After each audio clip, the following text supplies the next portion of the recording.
Hello friends, and welcome to Gardening with Creekside. Today we are going to take a fall garden tour of all the gardens here at the house. It is our goal to give you these garden tours at least once a season: spring, summer, fall, and winter. That way you can see how the garden changes throughout the seasons, and just to show you some real life gardens here in North Carolina Zone 8A. So we're going to show you what things look like, and because it is fall, we are naturally already thinking about next year. What are the things that we're going to be doing for next year's gardens? Prime example, here we are in this, I don't know, half circle shaped flower bed right along our driveway. The star of the bed right now are these 3 Encore azaleas. This is Autumn Twist, and it's really fun because on one plant you will get a range of colors. You can get the whites with the pink in them, you can get the hot pinks, but as you see, these are the 3 beautiful shrubs that are in here. But other than that, this bed is just empty. This has been kind of a, quote, problematic bed for us. And so I think what the plan is that we are going to get some more of the Autumn Twist and continue those out from this side. Maybe we get 3 or 4 for each side and add those on that. And then down here in the front, we're going to put some Perfecto Mundo azaleas from Proven Winners. This is just going to be a azalea bed because both the Encore azaleas and the Perfecto Mundos from Proven Winners, they're repeat bloomers. So you get this gorgeous display in the spring, you get some flowers in the fall, summer, and then in the fall you get another beautiful display. So I think that's what we're going to do because yeah, this has just been one of those beds where it just kind of like always gives you some problems and you're just not quite sure what's going on with it, but the azaleas are loving it. So we're just going to turn it into an azalea flower bed. So there you go. I mean, you can't get more classic and iconic than that in the South, right?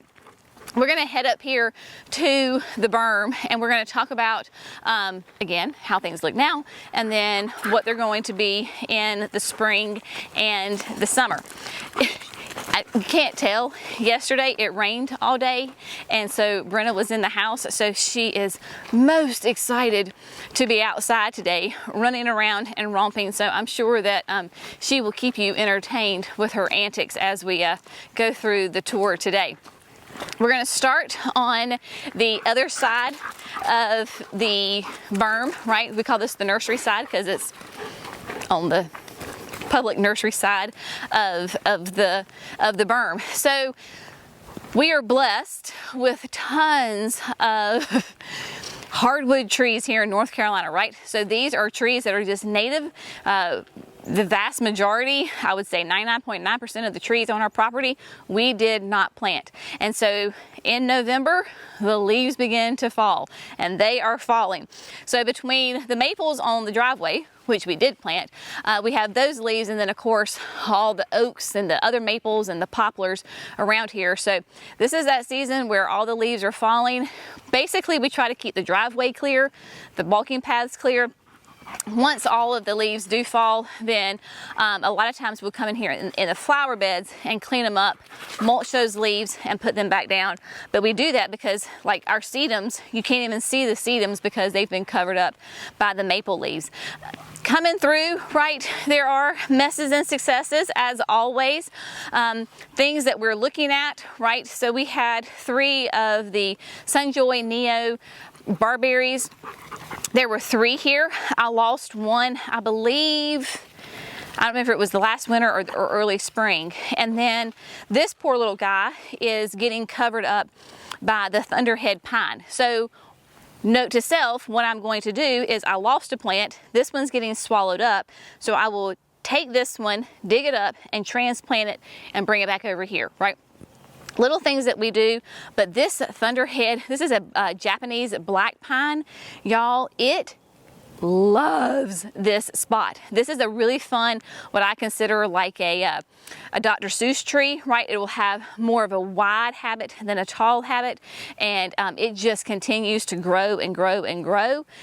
I don't even think I fertilized it this year. It's just in this great soil here where we added when we made the beds, but it's just such a fun tree, and the birds love it as well, coming in and putting in all sorts of little bird nests and habitats in there for them. So they are doing really, really well. Your perennial hibiscus, this is going to be the time of year where they are starting to look really rough. This is Holy Grail, of course, right? So we have Holy Grail through these beds. This is their natural progression. This is what they do. Depending on where you are in the country and your climate, yours may already be complete sticks, or if you're warmer, yours may still be flowering some. So what we do is we just let ours completely defoliate, and then depending on where you are, if you're in the south, I have for years went ahead, before I knew better, I went ahead and cut mine to the ground because I didn't want to see sticks. And then I learned from Proven Winners, you're supposed to actually not cut them until, you know, like in the springtime. But here in the south, because we don't get snow, we have very mild winters. Once you let them completely defoliate and then you can cut them to the ground, I've never had an issue with that. It just depends on where you are. It's your garden. You do what's best for you. But yeah, I just want to show you, this is what perennial hibiscus look like in December. Daylilies, of course, are, oh my goodness, so prolific. They will eventually, once we have a hard freeze, most of this foliage will die completely back, and then you can easily just pull it out, not a problem whatsoever. Your perennial grasses, this is like Niagara Falls, right? It's taking on those fall hues. It is taking on the brown. You can leave it if you like, or if you want to go ahead and cut it back, you can do that. I typically leave mine for the winter interest, and then in like mid-late February, I will cut it to the ground. This is the honeysuckle from Proven Winners. This is the Sensation. I've got two of them on the berm, and I'd never pruned them before, and this thing was just getting kind of out of control, y'all. So I went ahead and shaped it up. It blooms on new growth, and so I was just trying to tidy it up a little bit. So if you have a honeysuckle and it's popping out new growth already, I mean, it is still quite warm here, and so we've got lots of growing still happening in our gardens. But just so I went ahead and pruned her up a little bit. And then sweet talker viburnum. Oh my gosh, y'all. There are two in this bed on side of the purple plum. I love this shrub. This is definitely a southern shrub. Sweet talker is going to be more upright than it is wide. Later or earlier on in the season, I gave it a little bit of a shape up, but it puts on little tiny pink flowers in late winter that has a lovely fragrance. So this is a fun interest to have in the garden, right? And then like design wise, so we have the sweet talker, the purple plum, and then there's another sweet talker over here. So it kind of keeps it balanced. People ask all the time, when do you prune your butterfly bushes? I've learned the hard way. Kind of like I learned with the hibiscus, I also learned with my butterfly bushes. You want to leave these alone until you begin to see new growth in the spring. So once you see new growth in the spring on your plants, then you want to go ahead and give it a haircut. It does bloom on new growth, and so we want to give it a nice shape up. Once you start to see new growth in the spring, once you see new growth popping out on the stems, then you can give it a haircut. Otherwise, just leave it alone, right? So I'm not going to touch these until next late spring once I see that new growth coming up on those. These, by the way, are Pugster Pinkers. Love that nice short petite habit on those. Now, as we go through the gardens, y'all, you're going to see weeds. There are spring weeds, summer weeds, fall weeds, winter weeds, and there's a weed for every season, and this is just something that we have to come through, and periodically we just have to come through and pick them. They're not hard to pull. We just got that rain, but it just takes a little bit of time to come through and constantly weed. That is a project that will never end in the garden. Now, look at this. Now, we did get a day of rain yesterday. This is the Queen Nectarine Agastache, and it is just performing its little head off. It is doing great. Even just when I hit it, the little pollinators were coming out of it. Beautiful nectarine color flowers on it. tends to be very drought tolerant. The pollinators love it. Beautiful, fun color here in the garden. And then, yeah, you just start to see things as they're starting to go dormant, right? The smoke bush. This is that Winecraft Gold. I pruned it in the late winter last year, and you can see like now how much it grew. So here, this is where I pruned it, right? So I pruned them pretty far down, but this tree shrub loves this area, and so it gets good growth on it. I don't know if I will prune it again this year or if I will go ahead and let it flower. We'll see what we're going to do. Probably let it go ahead and put the blooms on this year, give it that smoke habit, and then maybe after that, then I can go ahead and prune it just a little bit. And then this is one of those plants that you don't realize how much it grows until you go back and you look at old pictures.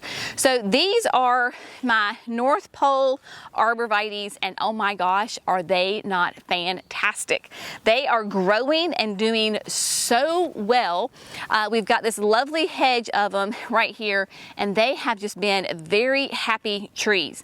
The idea is to create a screen, right? So that we have some privacy between the nursery and our house, and also it is on the end of the berm, so it gives some weight down here. We've got these beautiful evergreens here where we had the thunderhead, that same kind of texture, dark green evergreen habit to it, color to it, and then we repeat that but with a totally different tree and a different habit. Thunderhead is more wide, these are more columnar, but yeah, loving how great these guys are doing. And when I say we do nothing to them, we've done nothing to them. This bed is on irrigation, but we water it once every couple of weeks when it's dry. It's not on an everyday basis. I can't water my flower beds every day, otherwise with my clay soil my plants will start to drown. But they are doing absolutely great. Bugs don't like them. Love them a ton. And then as we come around to the house side of the berm, just to kind of give you an update on how everybody is doing here. You were with me when we planted the Kinsley's Ghost. She's hanging out, doing well. Nothing really to report. So no news is good news as far as I'm concerned right now. She's very healthy, she's green, she is alive, she's perky. We are good, right? That first year they sleep, next year they creep, and then they leap. Hopefully we will see lots of good new growth next growing season on that. But yeah, doing well, as are, look at these camellias. These are the October Magic Rubies. Gorgeous, sun-loving Sasanqua camellia from our friends at Southern Living. Beautiful double red flower on it.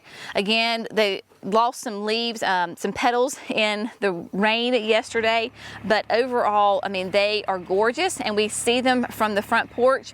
So very happy to report those are doing well.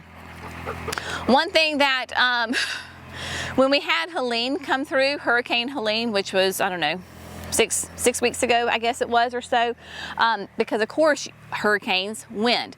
So this is the Pink Cascade 2 butterfly bush, and it got whipped pretty good in the wind.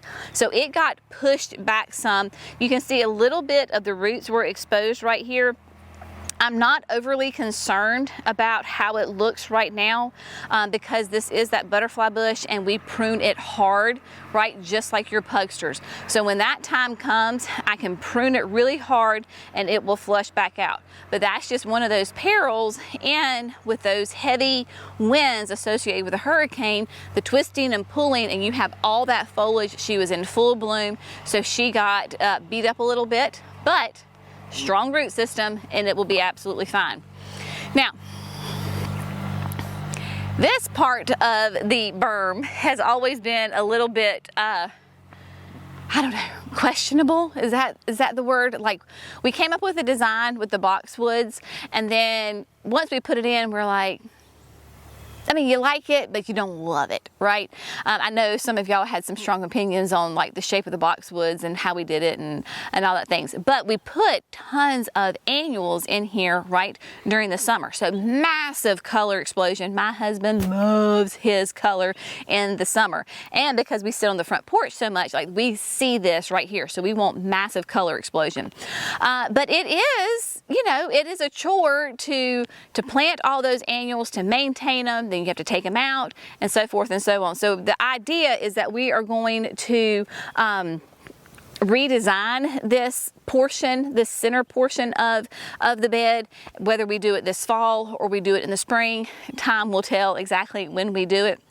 But these are all sprinter boxwoods. Some of them are doing great. Some of them are a little bit on the struggle bus because of certain, like some of the times the annuals were covering the boxwoods. So you'll see some of them that have some brown spots in them. But the idea is that we want to incorporate more shrubs, more variety of perennials in there with pockets of annuals that we will put in. Coming this December, I have quite the load of tulips coming. And so in the berm, we are going to do big apricot. So big apricot is a single color.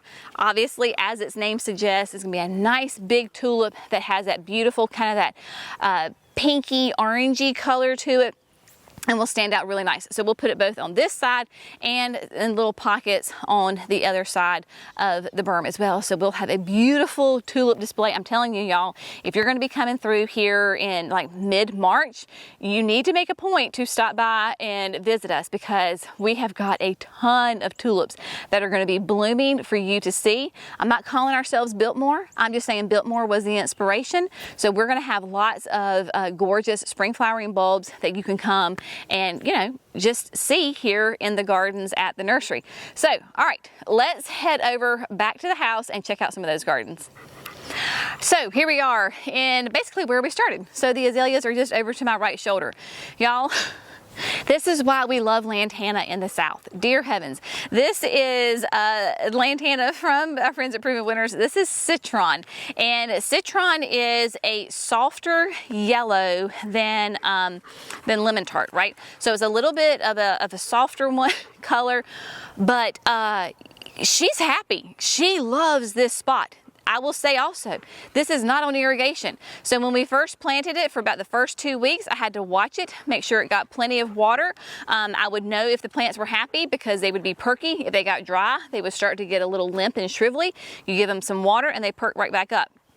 When I say we have not watered this Lantana, except for those first couple of weeks when we first planted it back in April, literally have done nothing to it. Nothing. And this is how insane it is. There actually is a perennial hibiscus in the center, completely taken over by the citron, but it is beautiful. It is vigorous. It is happy.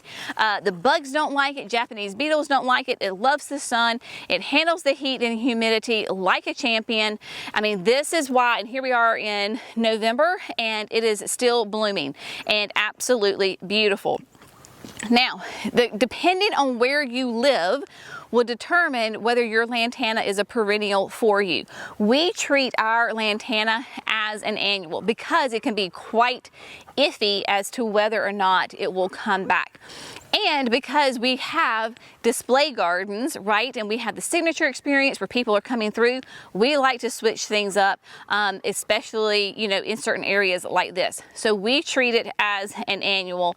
At some point, we will come in and take it out, but for now, it's still doing good, so we're going to let her go. The daylilies, you were with us. I trimmed the boxwoods one day, and Andrew was, you know, pruning back the daylilies. They are doing well. They all have bounced back quite nicely. The weeds have also bounced back quite nicely, but that's, you know, that's another thing.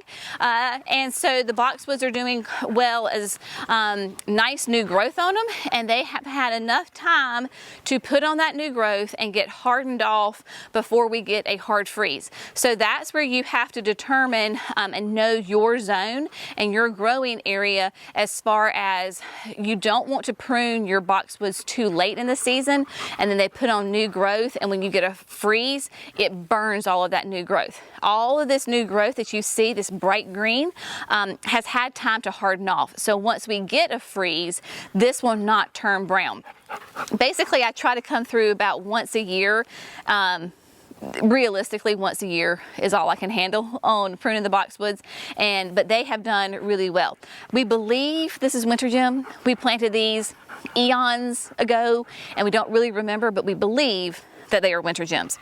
Now, the little shade garden here on the side of the house, I've done some cleanup, but I have left some things obviously as well. So we still have annuals in here, like this is the illumination Broalia, endless illumination Broalia. So we've got that. We've got some of the Rocapuco impatiens. The impatiens are starting to look a little thin. They certainly could probably come out. But then you've got euphorbia, right? This is diamond snow. I mean, y'all, it's still very, very happy. But that's a personal preference. You could come in here and clean it up if you wanted to. Obviously, soon I will do that, but that's just not been kind of on the top of my radar lately. Now, give you an update on the white by the gate camellia. This is a japonica camellia, and when you think about your camellias, you have sasanquas, which bloom in the fall. They have little thumbprint size leaves on them. Obviously, this is going to be a bigger leaf. Your japonicas have a bigger leaf on them, and that's important to know because of the bloom time. Sasanquas are blooming now, just like our October magic rubies are blooming now. Japonicas will bloom roughly, depending on where you are, somewhere in that January to March. White by the gate, I am training it on this trellis to kind of keep a tight habit to it. So I will come in periodically and I will attach those limbs to the trellis just to keep it a nice tight habit. White by the gate is covered in buds, absolutely covered. If you see those big huge buds on it, so exciting because this has a stunning pure white double bloom, very formal. It is gorgeous. So I am very excited about seeing this baby bloom later on in the wintertime. One of the key things, especially when you're trying to get your camellias established, is consistent water in those hot, dry months, right? You don't want them to form their flower buds and then they go through an extended period of drought. They will drop those flower buds. So we want the flower buds, so give them a good deep watering at least once a week in the hot months where we don't have consistent rain. You can see some hostas are hanging in there. Some of them are going away. It's just different. Hostas have different dormancy periods, and that is what it is. And y'all, you can clearly tell that I did not get things neat and fancy for you around here, because you can see this is just real life gardening, showing you what it looks like. So maybe if your garden looks like that, I don't want you to feel discouraged or disheartened. It's the fall. Embrace it, and it is what it is. Of course, you have been with us through this entire project of the terrace garden. Everybody is doing well. What we need to do is I still have not done it yet. It's just a thing called time. At the least, I need to get this mulched. If I get the irrigation down on it this winter, then that's great. And if not, then I will just do it in the spring. But at the bare minimum, I need to get mulch on this to retain that moisture, clean it up, keep it neat looking. But you can see all of the oak leaves are falling. So there's that. And then you were with us just the other day when we planted both the shrubs. Mimi and I added the perennials in here, and everybody's doing great. I knew that the rain was going to be coming, and so that's why I really wanted to get the perennials in here before that rain hit. That way everybody gets nice and watered in and doing really well. So as far as these two beds, There's nothing else to be done. Just kind of keep an eye on them, maintain them, but they are good to go. The next thing that we will do is up here, we will need to go ahead and fill up our boxes, right? So these are the modern garden boxes from Vago. Nice, tall, deep boxes. They are bottomless, and so you can determine how you want to fill up your boxes. We will put landscape fabric down on the bottom and up the side just a little bit. That way, when we water, when the rains come, we don't have potting soil shooting out the bottom of them. So that's what we're going to do. And then we're not going to fill them completely up with soil. We're probably going to use some natural debris, whether it is some of the pine logs, the hardwood kind of things, put in the bottom, fill up a little bit of it, and then use a good layer of our potting soil for these. The plan for these boxes is that these will be cut flowers.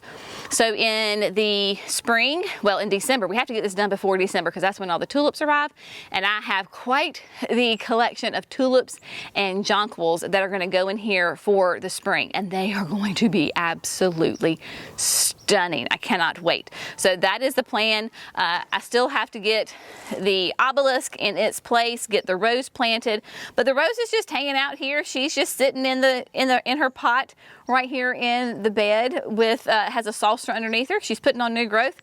She is happy, so let her be. Let me give you an update on this, y'all. Remember we planted this together? I have loved this container so much. And look at the peppers. They're starting to turn. So Jerry, can you see where these are the peppers? They're going to be orange. That was the big question. What color will the peppers turn? They started out yellow. We didn't know exactly what variety of peppers these were. Well, it turns out they're going to be orange, which will work perfectly.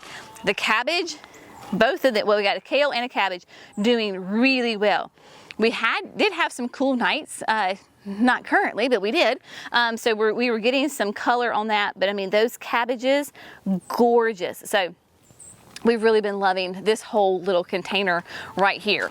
And then to hit this area for you, yes, I still have the irrigation line. This is one that we're going to reuse for the beds, but to give you an idea, an update here on the steps going up to the chicken coop, yes, the leaves are falling. They are aplenty. But you can see here that those perennials that we planted are doing so well. Of course, these were the ice plants, right?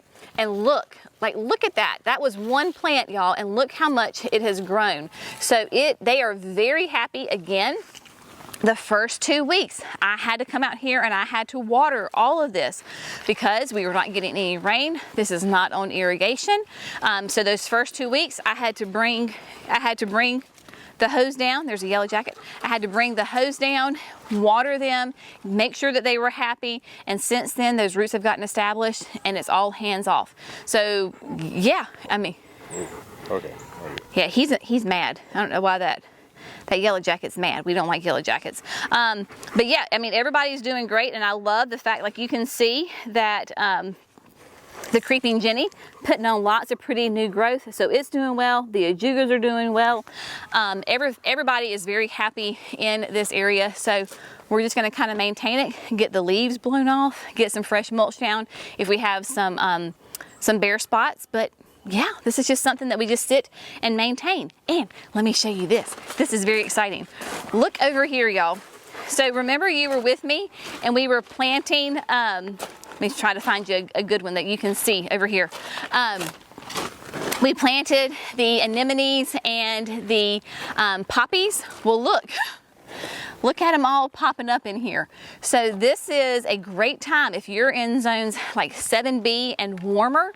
This is a great time to get those anemones, ranunculus, poppies, get them in the ground because they're going to go ahead and sprout like they are now, but they won't flower until the spring. So last year I did that in one flower bed out front. I'll show you those in a little bit, and man, they were gorgeous. All right.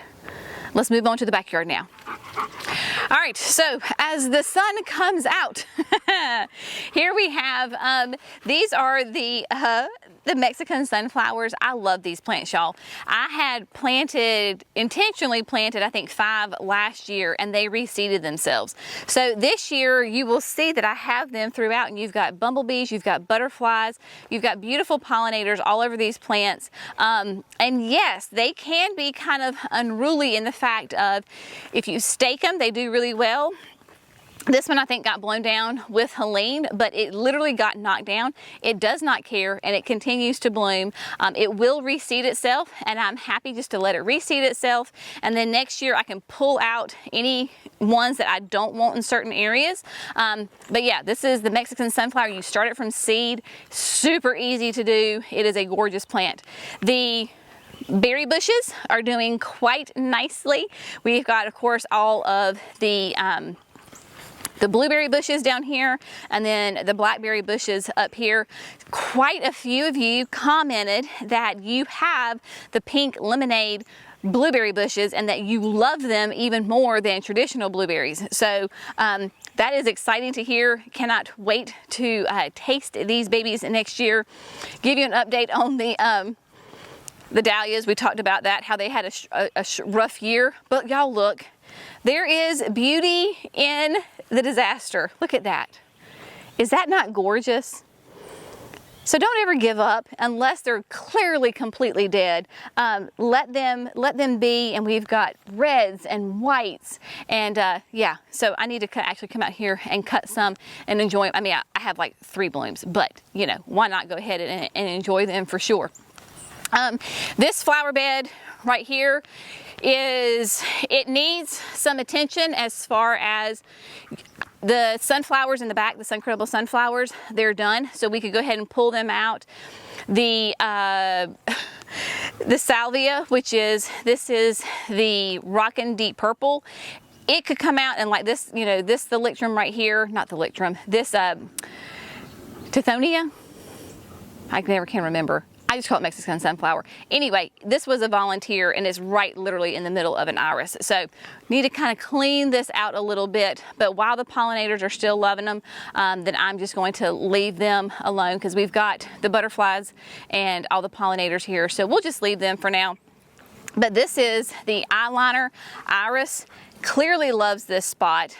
Will not need to put nearly as many annuals in here as I did this year because my perennials are growing.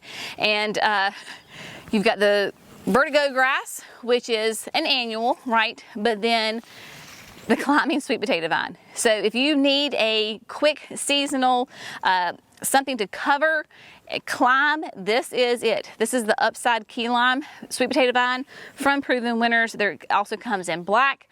This was 4 plants. They were grande size plants when I put them in here, and y'all, dear heavens, I've been coming in and cutting on them some and giving them to the chickens because the chickens love to eat the sweet potato vine. But yeah, there you go. I mean, just a crazy display here of gorgeous color. So as we move around, I wanted to show you the camellias back here. This is Early Wonder. The rain did not do us a ton of favors with these guys yesterday, but this is Early Wonder, which is called Early Wonder because it is a japonica, but it blooms early like a sasanqua.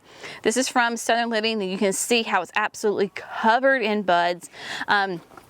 It is a beautiful, like a double bloom. Typically is a hotter pink. This is a little bit of an older bloom on this one, but I am just absolutely loving these Early Wonder camellias. As far as I'm concerned, one can never have too many camellias in a southern garden, right? And then coming around, I know we've talked about this before. Generous gardener. She's very generous. She is quite vigorous in her growth, and clearly Jenny has not kept up with her as far as the pruning. So this is the eyesore. This is Jenny just being real with you on the video and showing you the messes and the successes. So I've got to get her either pruned or put back together. Jerry says pruner. She is very, very generous in her growth. There are 2 plants, one on each side. Looking back, I probably easily could have gotten away with 1 plant, but I was a new rose gardener at the time and had no idea that this thing would be so happy right here, but it clearly is. So there you go on that. I'll see if I can get Jerry to come through and tippy-toe. I'll let you go ahead and walk past me, honey. You got it? Okay. He fusses at me every time he comes through because he gets attacked. We were just here with these beds. Everything's doing quite well. We'll move on to the back because we haven't been here in the back. We got the anemones and the ranunculus planted, which is the perfect time, having that great rain that came through. So that was lovely. We talked about go ahead and maybe taking out, these are the summerific lilac crushes, because there were 3 of them right here and they were just, again, love their spot. So we're thinking next spring, before they come back, that we'll go ahead and take them out and move them if we don't do it before. This winter, I want to come in and redesign the backyard beds. Just thinking about how I have them designed, I don't love these beds and I want to love them. While there are parts that I do enjoy, there are other parts that I just do not like very much right now. If you have an opportunity to get a ginkgo, y'all, you need to get a ginkgo for your garden. Ginkgos are so adaptable, so many different zones that they can go in. This is a maidenhair ginkgo, so it's a very petite, short, it's more like a shrub than it is going to be a tree. But ginkgos, of course, are famous for those beautiful shaped leaves and then their fall color. The quote bad thing about ginkgos is that they don't hold their leaves for very long. I'll show you the ginkgo tree. She's basically naked. This one is holding on a little bit longer. It was later to turn, but just such a fun ginkgo shrub, this maidenhair. So we have that. One of our great successes has been this tree. We absolutely love this. This is a hinoki slender hinoki, whichever you want to say it. A beautiful evergreen. It is not prickly at all and very much a Dr. Seuss tree. You can see that she's got this fun, funky habit, limbs coming out everywhere. Her top, she was leaning and then she perked back up. So that has that really fun habit to it, which we love. We had great annuals in here this summer, but those annuals really started to hide and encroach on the hinoki slender. So when we do our redesign and when I plant annuals in here this coming summer, I will give her plenty of room so that you can really enjoy and appreciate the beauty of this tree. But yeah, this is one that has just been a great success for us. Again, done nothing, the bugs don't like it.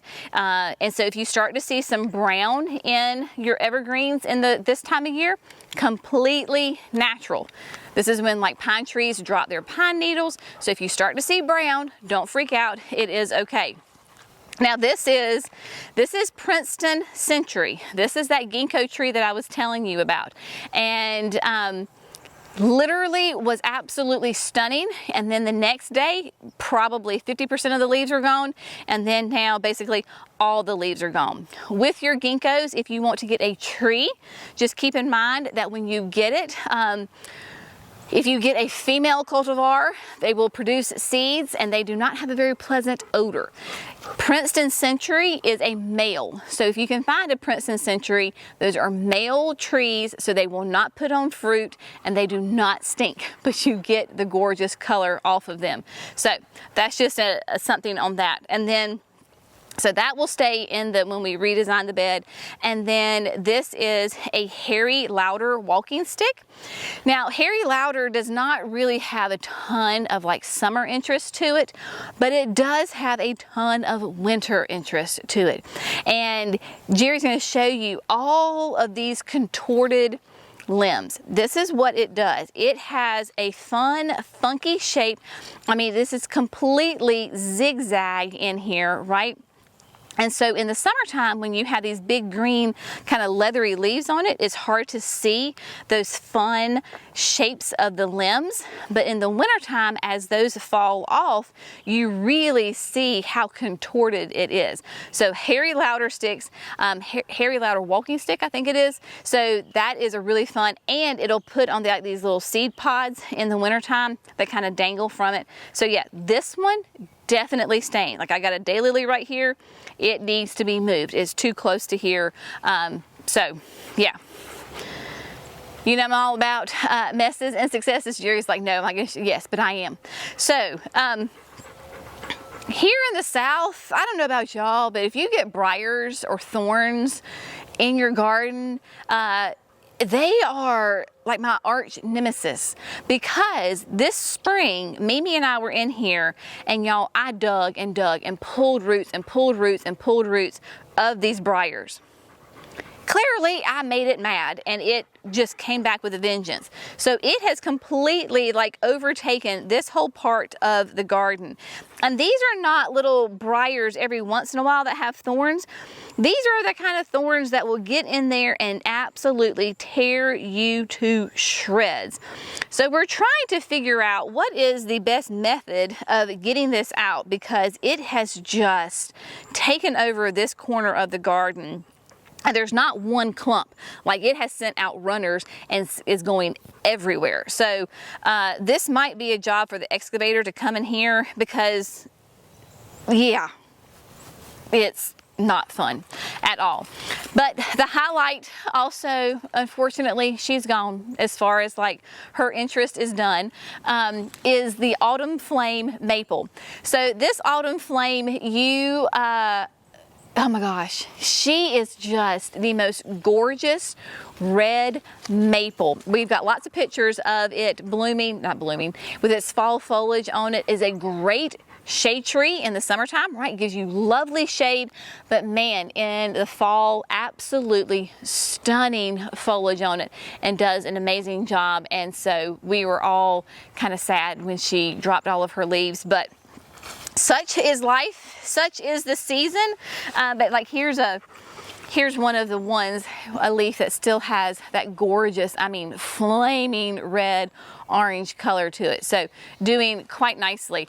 This little section, right, you were with us when we did the generator for the house. We're still waiting for it to get hooked up. And then we joke that we have a green submarine in our yard, because the gas company came and brought us the gas tank, because you have to have obviously a power source for the generator. So this is a 1,000-gallon tank. It looks just like a submarine. The gas company told us that we could bury it, so that's what we're going to do. And so when you bury a tank, they send you a green one. Who knew? Like, if we could have green, I would just be like, hey, we could just stick that in the back and it'd be fine. But we are going to bury it. It will be back behind the poplar trees, and so you'll just see the little top of it sticking out. But we just have to wait until the is all about timing with the electrician and making sure that everything happens. But we can do that ourselves, thank goodness, because we have the equipment. So if you're wondering what the green submarine is in the yard, that's just the tank, the gas tank that will fuel the whole house generator. Now, come over here. One last thing that I want to show you, because we talked about this. You were with me when we planted more anemones in the yard, in the flower bed. Y'all, look at them. Are they not fantastic? This is amazing. Now, yes, there are a smidge of weeds every once in a while in here, but all of these are those anemones, and they are going to be stunning. We still have more that are popping up, so they're still emerging and coming out. But these things will be able to handle our winter, so that it'll be nice and green throughout the winter. It is not a problem whatsoever. And then it was like early March, and they started blooming. And anemones make the best cut flowers, and they just bloom and bloom and bloom and bloom. Even we had one time I had cut some and the vase had dried out and they were literally hanging over the vase. I was going to toss them, and Megan was like, well, Mama, just put some water in it and see what happens. In an hour they were all standing straight back up and just as happy as could be. So if you have a chance to get some anemone corms, get some and get them in the ground, especially if you're in the South. I get all mine from Eden Brothers. I just love them. And they do really well, and they will be perennials for us. So when we planted some of those anemones, of course, we already had some of last year's that were coming up. And then also the star of the show currently right now are our tea olives. So tea olives, which is a sweet osmanthus or a sweet olive, depends on where you live, but they have these little tiny creamy orange white flowers on them that have the most unbelievable fragrance to them. Absolutely love them. We have 4 of them right here by the front porch, and we'll sit on the porch and have our coffee either in the morning or in the afternoon, and that wind will come by and I'm just like, oh Jerry, it smells so good. Every time I talk about the tea olives, I always recommend to you, if you know a tea olive and you love the fragrance of the tea olive, I'm telling you the closest thing that I have ever smelled, which so reminds me of it, is the candle. It's the laurel candle from Laurel Mercantile. And so it's they are fantastic. I love that candle, and it definitely reminds you of that sweet osmanthus. But that is the fall garden tour here at the house. The beds, just trying to give you that idea of how everything looks in November, right? So we will come back and do another one in the winter. So that way you can really see what the gardens look like in spring, summer, fall, and winter. That way we can all kind of share in the messes and successes together. It appears we have a delivery coming. So we're gonna wrap it up, and y'all have an amazing day, and we'll see you in the next video. Bye, friends.